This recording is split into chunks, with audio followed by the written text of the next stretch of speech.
Well, I'll be damned. They're actually doing it. They are expanding the college football playoff. Is it the best idea, though? I don't think so, and I'm going to tell you why. So, before I get into it, make sure to like the video, subscribe to the channel. Really helps out the YouTube algorithm gods. And make sure to hit the notification bell so you don't miss anything. So, college football, it's rapidly changing. The transfer rules, the NIL, teams moving from one conference to another. Things are bound to change. Some for the better, some not so much.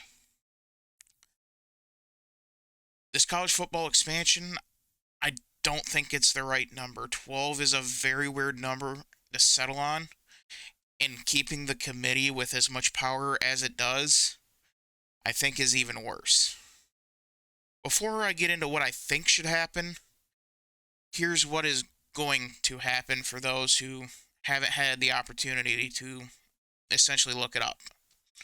So, the same committee that we've seen since 2014 are going to determine the top 6 conference champions, and they will be in.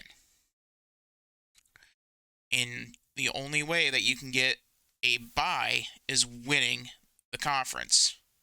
So, Notre Dame getting a bye, it ain't going to happen unless they join a conference. Woohoo! Big summer blowout? Now, the other 6 to make up this 12-team field is at-large bids determined by the said committee. First round will take place on campus of the higher seed. The first round will take place approximately 12 to 14 days after the conference championship week. The next round will be played at the New Year's Six and will proceed as an 8-team playoff, with the top 4 seeds picking what bowl game they play in based on the seeding. So, if it was this year's case, Georgia would get first pick, Michigan would get second, TCU would get the third pick, and in this particular case, it would be Utah getting to pick. Well, they wouldn't get to pick, they would get just what's left, but nonetheless, it would be Utah in the 4th seed. I believe it would be Utah. I haven't looked at the rankings, I know. At this point, I don't care. But nonetheless, it's either Utah or Clemson at the 4, not Ohio State. Now, any other questions that you may have about this, just put them down in the comments, and I will answer them to the best of my abilities. Now, how would I, if I was the grandmaster power of college football, decide on a champion? Well, first things first, take out the trash. Get the committee out of there. Abolish them. No more. No more singular group of people deciding who is worthy of playing for a championship and who's not. Now, what I would replace them with in the rankings, there are 3 pillars to it. The AP poll, that would make up a third. The Las Vegas bookies, aka the wise guys, the people that really pay attention to this sport, they would make up a third. And then the computers, going by strictly the raw data.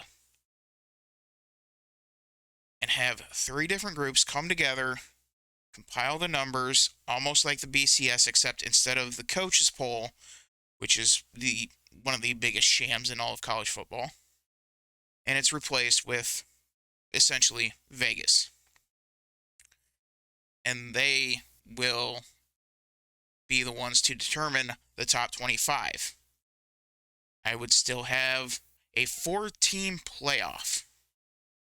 However, The 4 teams would not be determined until after bowl season. That's the big key, because you get that one last big data point. On top of that, you don't have as many players sitting out the bowl games, because those bowl games now have a significant meaning to it.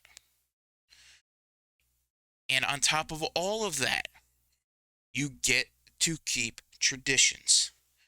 In the Rose Bowl, you would still have the Big Ten champion and the Pac-12 champion. In the Sugar Bowl, you get the Big 12 and SEC champions. And then the ACC would get the Orange Bowl. And the other slots to be filled, obviously, would be at-large bids determined by the rankings randomly.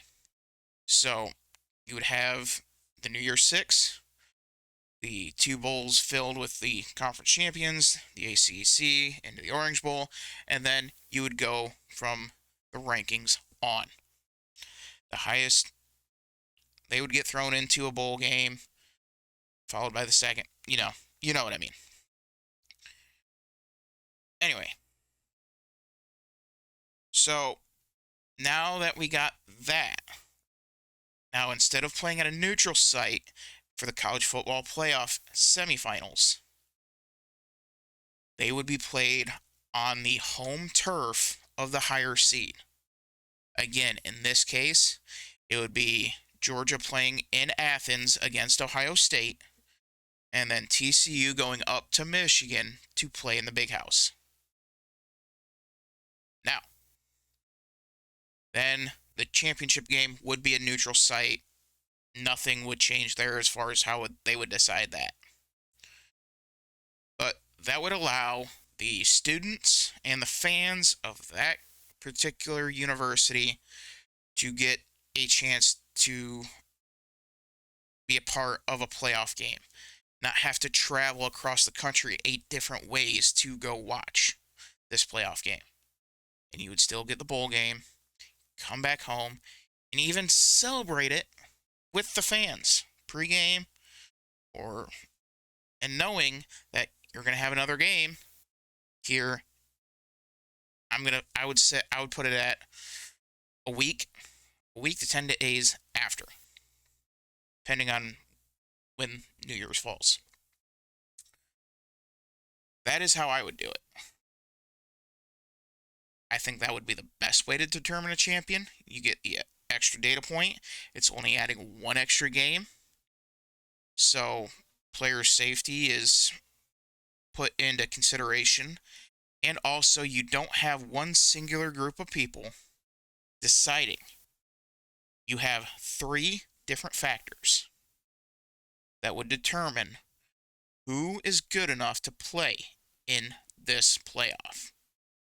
And I think the more that you kind of separate the responsibilities, also, you would get the raw data.